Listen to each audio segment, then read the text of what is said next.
What's up, everyone? Welcome to Press Start, the show by gamers for gamers, or just general nerds like most of us here. Yes. We've got a few different segments today instead of the usual gameplay or discussion. But before we get into that, here's Kiani with the news. E3 has gone public, and wait a minute, the Nintendo Switch released early? All the details are coming up soon. My name is Kiani, and this is your Press Start News Roundup.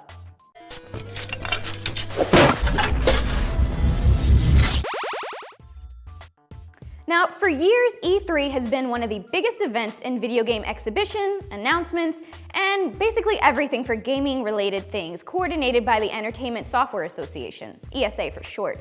However, unless you were a part of the industry itself or a part of the media covering the event, the public played no role in E3. But this has all changed with the ESA's announcement that E3 is now open to the public. But there's a catch. Only 15,000 tickets are being made available for public purchase, so if you're planning on heading out to LA to experience E3, you've got to move fast. The early bird pricing has already sold out, but a 3-day expo show floor pass will cost you about $249. So if you want the ultimate experience and bragging rights to say you've attended E3, it's definitely going to cost you, not to mention the other costs with going to the event in California. But if you don't want to shell out hundreds of dollars, you can follow all the E3 news in action as it unfolds June 13th through the 15th from the comfort of your very own home through IGN on your phone, tablet, console, etc. We can expect to see major names like Bethesda, Nintendo, and Xbox/Microsoft will be showcasing its upcoming Project Scorpio, which may rival the PS4 Pro when it comes to 4K technology in gaming. Now, moving forward, a user on NeoGAF, an online forum for hardcore gamers, press, and industry professionals, revealed to the world what is probably the first unboxing and reveal of the new Nintendo Switch. Now, somehow this lucky guy got his hands on the Nintendo Switch when it was by accident when his pre-order shipped out weeks before the Switch was expected to release to the public on March 3rd. The user, Hip Hop the Robot, doesn't disclose which retailer or outlet made the mistake in shipping out his pre-order for the Nintendo Switch, but he does post a video on the unboxing. The video that's now around the internet also shows Hip Hop the Robot using the Nintendo Switch to show off its operating system, menu functions, and creating a new system user, among other smaller things. So don't expect to see new gameplay on the Switch just yet. Now, speaking of gameplay, the titles that will be featured on the Nintendo Switch include The Legend of Zelda, Breath of the Wild, Elder Scrolls V Skyrim, FIFA 18, and many more. That's going to wrap up the news this time around. Wish you got a console way ahead of schedule. Think one day you'll make it to E3 now that public tickets are in consideration for the long run. My name is Kiani, and this has been your Press Start News Roundup. But anyway, back to Resident Evil. The first one that I played was actually Code Veronica for the PlayStation 2. Yeah, that's the one I really remember when I was older, 13 maybe. Yeah, I think that's I went back and played it again. But did you know that it's the actual true, what the developers think is a true sequel to Resident Evil 2? I didn't know it was 2. I knew that they were out of order, but yeah. I didn't know that. It's not really the order. It's just they're making Code Veronica for the third one, but then there was something with contracts and stuff. Oh, yeah. Yeah. Gotcha. But it was considered one of the best Resident Evil games. Well, second to Resident Evil 4. Everyone's favorite. Oh, God. I remember I bought Code Veronica used, and when I tried playing it, I thought it had a glitch in it that made me not be able to do anything. I could pick up one item, and then as soon as I got out the door, all the zombies would kill me every time. I tried playing it 50 times and died every time within 5 minutes. I'm sure it was just me because I was young and stupid, but that's my first Resident Evil experience. But other than that, I really love the games and the movies. And I know that's not the usual reaction when you're comparing the games and the movies, but I just think Mia Jovovich is awesome in them. Yeah, I don't see, for the Code Veronica, I don't think it was a glitch, because I had trouble too. It just takes a second to get used to, because there's no tutorials, and if you don't read the book or have the book, you're kind of on your own. Yeah. So the movies don't have anything to do with the games at all. It's not canon. It just have some of the same characters and enemies, so they don't really correlate that much. It's its own thing. Yeah. And I'm one of the very few Resident Evil fans of the game that like the movie, and it's usually not like that. It's like you hate one and love the other, and blah blah blah, and all that fun stuff. But I just watch them because they're fun, not because great cinematography or dialogue and acting, whatever. Yeah.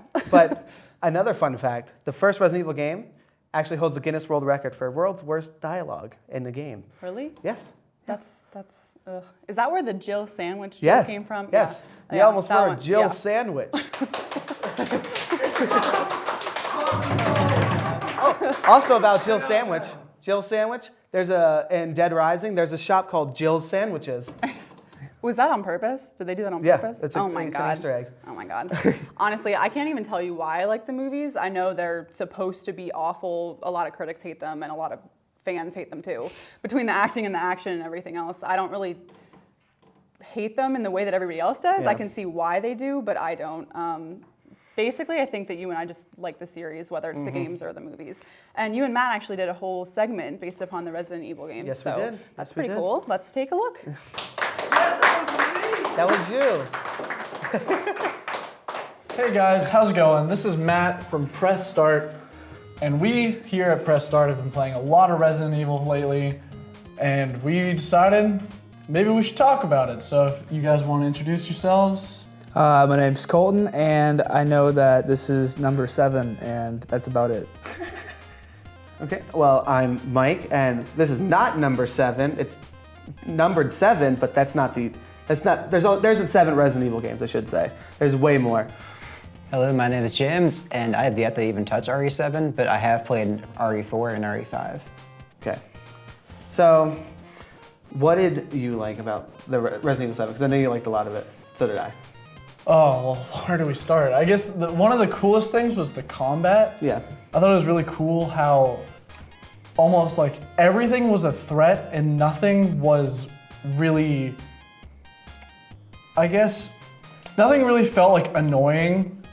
It was just kind of like everything fit. I don't know how to I mean, put it into the words. molded were really annoying.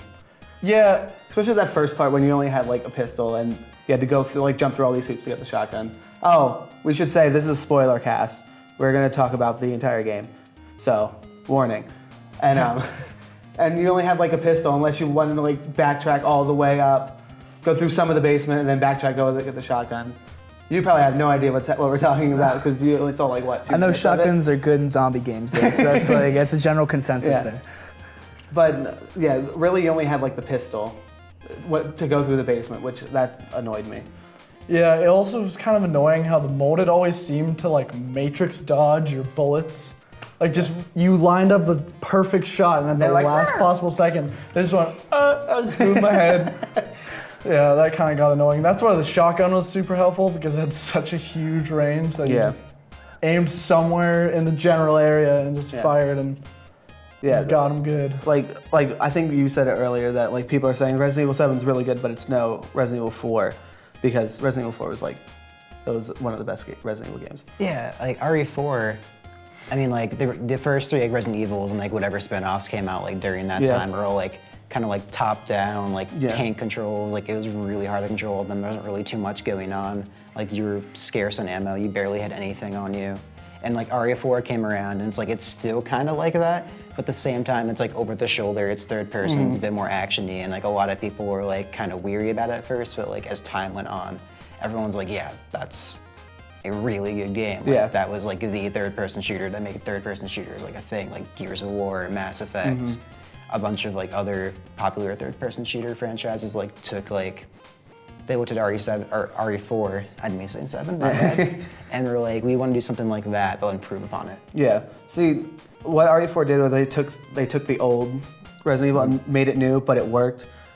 And then that's how Resident Evil 7 was. And you get Resident Evil 5, which is decent.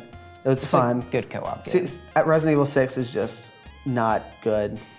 It's just shoot 'em up. Yeah. And it's not Resident Evil like at all. It kind of stripped like all of the parts that made a Resident Evil game a Resident Evil game. It was just like, all right, here's some things to shoot at. Yeah. Kind of like a third person Left 4 Dead almost, Yeah. where it's just millions of enemies and you just plowing through them all. There wasn't like, oh man, you're low on ammo. I better not shoot at enemies sometimes because Yeah. I need to save bullets for something more important. Yeah.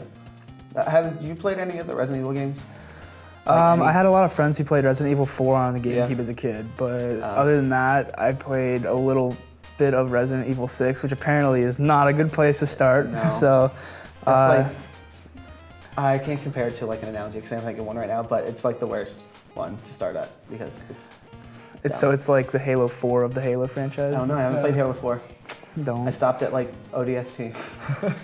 It's like episode 1 of Star Wars. Ooh, that's a good one. It's still Star Wars, but not. but not nearly as entertaining as all of the other ones. Yeah, that was a good one. So there's no pod races in Resident Evil 6? No. I mean, I'm surprisingly not. You'd think there would be in a zombie apocalypse, but no. Yeah, one thing I didn't like was how, like, classic Resident Evil, there's a bunch of puzzles. And in this one, there were some puzzles, but 1, there weren't a lot, and 2, they weren't very hard. Which I don't want my puzzle to be, like, impossible to do, but I wanted a little bit more of a challenge. Like, instead of just, like, getting, like, the spider to be in the shadow. I mean, it was hard at first, and then once you get the hang of it, you're just like, oh, done. Yeah, I don't know. I thought the puzzles were like, they were interesting enough to like keep me invested, and they were like different every time, but it was never like, it wasn't overly difficult to solve, but I think one of the cooler puzzles was finding an item in one part of the house and then taking it to a complete other place. Yeah. And then realizing, oh man, okay, if I take this axe and make it look like a 7, Yeah. I get a cool new upgrade. Yeah, I know. I found the toy axe and like the model shotgun and stuff. I had no idea what to do with them. I was like, oh, they're just gonna. Why did I pick them up? And so I just threw them in the box and I never touched them again. And then I think I was with Rachel and Kiani and them. They're like, oh, use the axe. There's a projector somewhere. And I was like, oh. And then I was like, no one would ever think to do that. Like, in the first, but I mean. Someone had to have thought about it the first time. I mean, like in the first Resident Evil game, like there's also like a fake shotgun you can get because like, you know, like the famous rumor, like you grab the shotgun off of whatever it's called, like and then it lifts up and then the door locks. Yeah, they brought that back in this one, which I appreciate. So like if you had the fake shotgun with you, you can put it on like that in place of the real shotgun, and then the room like won't collapse on you. Yeah. See, I didn't think of that because I was like towards the climax of it, and so I didn't think to like go back and get the broken shotgun that I put on the statue to get the real shotgun, and then take the model shotgun and put it on the broken one to get the broken one and fix that one. I just didn't think to do that. Speaking of that, I just saw something where they had this tool and there was a portrait on the wall, and they had orient the tool so it looked like the shadow of a spider and opened up the wall. That's actually pretty cool. I'm like, actually. Yeah, they're cool. I just didn't think they were that hard. Yeah. I don't know. Is it like you said, it's like once you get the hang of one, once you get the hang, like if you do them once and then go back and play again, you'll be able to do it in like a second. Yeah, well, I feel like I never play a Resident Evil game for the puzzles, you know? True. Like when you go to a Zelda game, you're like, okay, I'm expecting dungeons, swordplay, and puzzles. In Resident Evil, I'm gonna kill infected people and I'm gonna possibly get scared and that's where spooked. we differ, because I started out way back when I was like 6. Great parents I had. We played it as a family. So we played like the first one and then the second one like on PlayStation 1. And so then we did play, we did expect like zombies and stuff, but we're expecting like kind of difficult puzzles.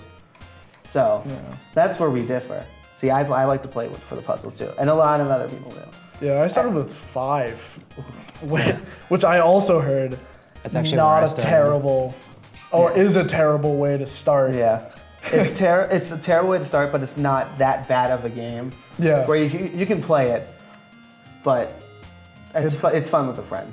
Yeah, which is exactly what I did, playing that late into the night. Oh yeah, I got it. I went to my friends. I was like, oh, we're playing this right now, and we played for like hours on end. It's a funny story involving me and RE5. Last semester, me and my one friend started doing like a co-op play for a bit because they released it on PS4, and we were like, yeah, dude, let's totally play for this game. So we got to Irving, and we played Irving like on the boat. Yeah. And we're doing that. It's like 4 o'clock in the morning, and I'm like super tired. So I kind of just like nod off, and I'm like this with the controller. And my one friend just notices like my screen. I'm just like walking around in circles. And he's like, all right, so I gotta fight this boss by myself, and I got to make sure I don't die. And he told me about it like after he beat the boss, and he woke me up and he's like, you fell asleep, right? I'm like, oh, darn. This is Resident Evil 5, like there was reasons to go back and play it because you can get different collectibles and stuff, and that's what I really liked about RE7. Because once you beat it, you get some items, and then I just really wanted to get all the trophies because I don't know, I'm a completionist. And then I went immediately right back in, and I kept going, and I started finding all these little things I didn't notice before, and I thought that was cool. How does Resident Evil 7 stack up in the continuity of the series? Resident Evil, it's pretty different.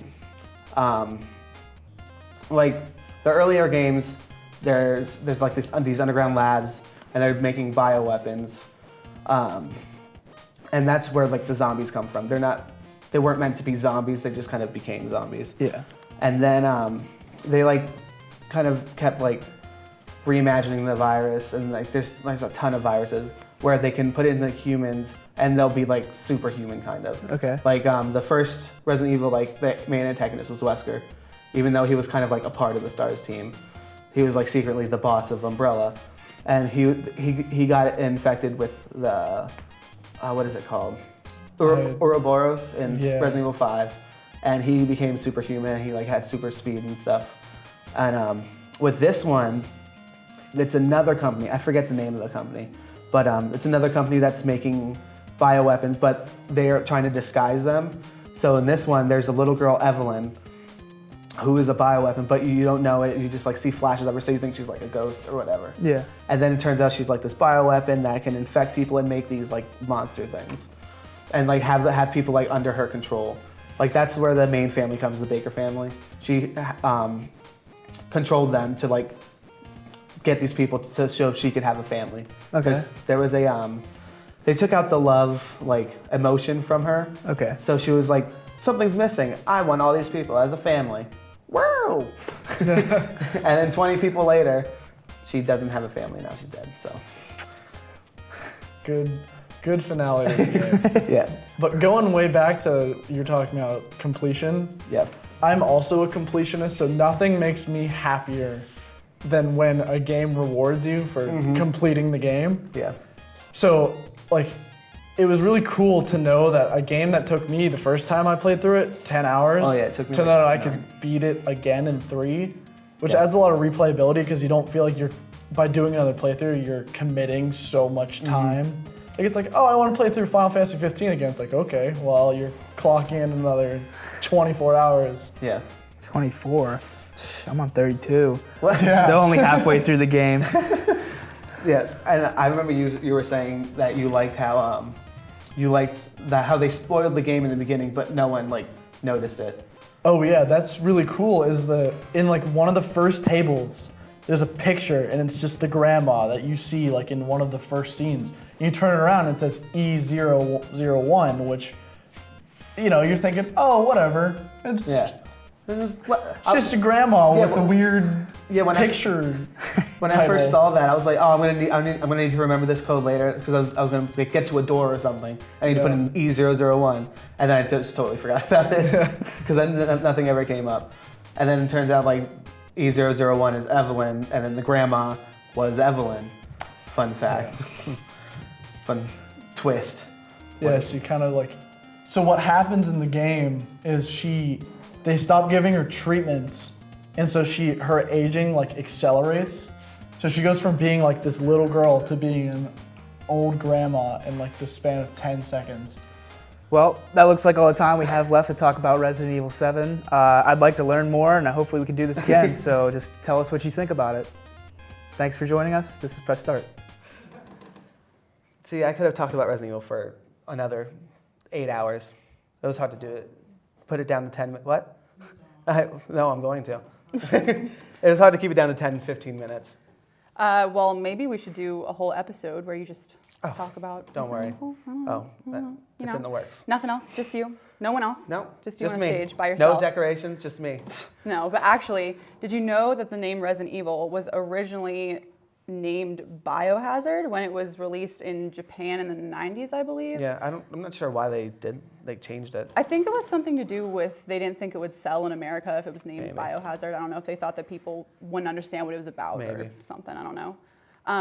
It worked well for the most recent title, though. I guess they were just keeping it around for a future game or something. But Devil May Cry actually started out as a Resident Evil game, too. Capcom thought it was starting to stray too far from its roots, though. So Yeah, that was supposed to be Resident Evil 4, actually. yeah. Yeah, they changed it to a standalone game, which we all know is the Devil May Cry series, which they're pretty good games. I like them. I played a few of them.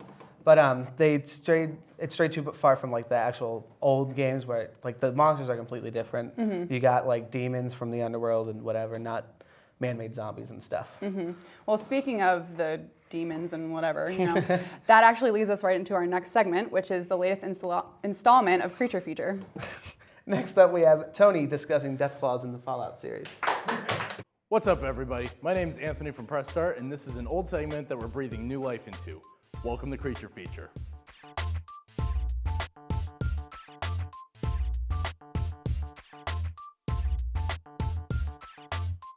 How well do you think you'd fare in a post-nuclear wasteland? Well, if you ever run into any of these terrible beasties, the over-under on your survival isn't looking too good. Of course, I'm referring to the hulking Deathclaws of the Fallout series. The Deathclaws are as deadly as their name implies. Most of these mutated chameleons have thankfully lost their ability to blend in with their environment due to decades and even centuries of exposure to radiation. Throw in some forced evolutionary virus generously donated by the master, and you have one tough reptile, and they don't joke around. First of all, these earth-colored bad boys resemble a demon more than the lizard that they mutated from. One would think that a creature like the Deathclaw, who stands at around 9 or 10 feet tall on average, would be easy to run away from. But don't let its size fool you. These guys can run ridiculously fast, and you may find them feasting on Vault Dweller sushi within seconds. That's okay, one might say, confidently. I'm wearing a full suit of T-51B power armor. See, Deathclaws get their name from their claws, which can tear through even the best armor as if it were tinfoil. Regardless of how well protected you think you are, the best strategy for dealing with a Deathclaw that doesn't involve avoiding them is having the necessary firepower to take it down before it can even detect your presence, let alone touch you. In the original Fallout, the Vault Dweller is the first of many playable characters in the Fallout universe unfortunate enough to stand toe-to-toe with not one, but several Deathclaws. The first Deathclaw is encountered when the Vault Dweller and his or her entourage accept a job from the Fargo traders of the hub to look into the disappearance of caravans. Butch Harris, the owner of the trading company, admits to hearing many different theories as to what happened to the caravans. One of these is of a fabled creature, shrouded in mystery in local folklore, the Deathclaw. Through conversation and investigation, the Vault Dweller learns about one of their true weaknesses, which is the eyes. Shooting a Deathclaw in the eyes is the best thing to do in the event of an altercation. Eventually, the investigation leads to the group meeting Slappy, a local lunatic who somehow is the only person who faced the Deathclaw and lived to tell the tale. Through a conversation straight out of a Lovecraft novel, players are taken to a cave in which the purportedly mythical creature resides. The player and party are then tasked with killing the colossal lizard, a feat that doesn't come very easily, shortly before the halfway point of the game. Jump 80 years after the events of the first Fallout, and let's take a look at Deathclaws in the aptly titled sequel, Fallout 2. By this point, it is a well-known fact throughout post-apocalyptic California that Deathclaws exist and are as dangerous as they are made out to be. After 80 years of breeding cycles, Deathclaws can be found in random encounters across the wasteland, in packs of 3 to 5 on average. In fact, one woman who owns a diner in Modoc managed to capture one and cook its eggs into omelets for her customers. Now that is one tough lady. Around the halfway point of the game, the Chosen One locates Vault 13, the bunker that players began their journey at in the first Fallout. All this build-up led up to this moment, and inside, players find what they've been looking for. That is, if you call a tribe of non-hostile, intelligent Deathclaws that can speak English, what it was that players were looking for. Yeah, apparently the Enclave, or the remnants of the xenophobic and imperialistic end of the US government, were experimenting on everyone's favorite irradiated reptile to see if they could commandeer them in battle. When the experiments failed after it had been revealed that intelligent Deathclaws were more keen on discussing the literary validity of Kurt Vonnegut than ripping out people's spines through their kneecaps, they escaped the clutches of the Enclave and trekked across the wasteland, where they finally found Vault 13 and took up residence there with what remained of the terrified populace. There, the Chosen One can speak with Gruthar, the pack leader of the intelligent Deathclaws, who is more than happy to supply players and their party with the MacGuffin that they spent the first half of the game searching for. Additionally, players can opt to bring along a hooded figure that resides in the vault as well, named Algoris, inventor of the internet, discoverer of global warming. Wait, that's not right. His name is actually Gorus, and is the scholarly type, that is, until the Chosen One finds themselves in a battle. Gorus throws off the robe at the start of each encounter, revealing that they are in fact a black-colored Deathclaw. Gorus is the albino son of Gruthar, and is actually deadly efficient in combat despite his brain-over-brawn philosophy. Unfortunately, a glitch in the game's code that was never officially patched made a good ending for the Vault 13 Deathclaws impossible, no matter what. The Enclave arrives and massacres them before the end of the game, leaving one vengeful Gorus in its wake should players have decided to bring him along. If he was left behind, he was mercilessly slaughtered along with the rest of his kin. In Fallout Tactics, Brotherhood of Steel, we are treated to a new variant of the intelligent Deathclaw, the Hairy Deathclaw. These mutated Deathclaws are more matriarchal than their California, Mojave, Capital Wasteland, and Commonwealth counterparts. In addition, this is the first time in a Fallout game in which Deathclaws are a playable species, though that's not saying much because players can take control of 6 different species in Tactics, a first for the franchise as a whole. When Bethesda took control of the Fallout franchise and created Fallout 3, they kept Deathclaws as deadly an adversary as they had in previous games, but they were no longer integral to the story.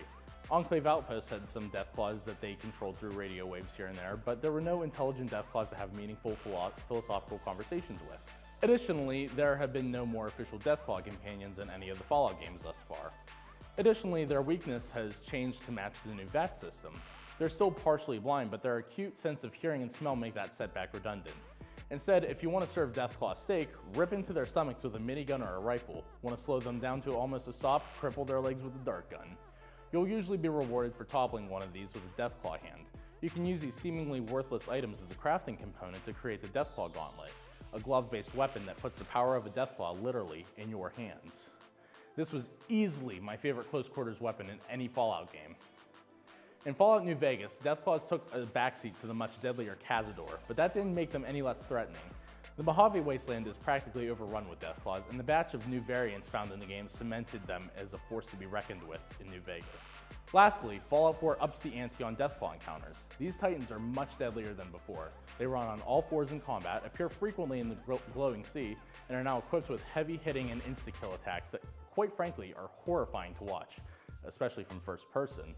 Unlike before, Deathclaws can dodge bullets and can even climb objects in some cases. Players usually first encounter one of these monsters in Concord right after obtaining their first set of T-45D power armor. This encounter is both seen as shocking and exhilarating as you face off against one of the most powerful beasts in the game while the game is giving you a taste of power with one of the more powerful armors obtained and maintained throughout the entirety of Fallout 4. Even more variants of the standard Deathclaw are introduced in this game, too. On top of Alpha Deathclaws, Mother Deathclaws, Deathclaw babies, and Standard Deathclaws, they must also be on the lookout for Savage Deathclaws, one of which they encounter in the Museum of Witchcraft during the quest The Devil's Due, where players are pitted up against a powerful berserk Deathclaw that had its egg stolen from it. This thing acts like the spawn of Satan himself, and my only advice is that if you can't sneak around, unleash everything you've got on it. Late into the game, players can come across albino Deathclaws who, unlike Gorus, are actually paler than the standard Deathclaw, and mythic Deathclaws who can and probably will one-shot the sole survivor. Even the mysterious stranger can't kill these horrors in one shot, and they can't be reasoned with through the Wasteland Whisperer perk. If that's not enough, there's also the Chameleon Deathclaw who actually regain the ability to change colors based on their mood. So that's great. Additionally, this game allows for the modification of the Deathclaw Gauntlet in that an extra claw is added for extra damage. So that about wraps up the history of the Deathclaws in the Fallout universe. What are some strategies you like to utilize when facing these infamous oversized chameleons? What do you think of the future of Fallout franchise has in store for these reptilian abominations? And which iteration of the Deathclaw is your favorite? And what do you guys think of this segment? Glad we brought it back? Do you want to see more?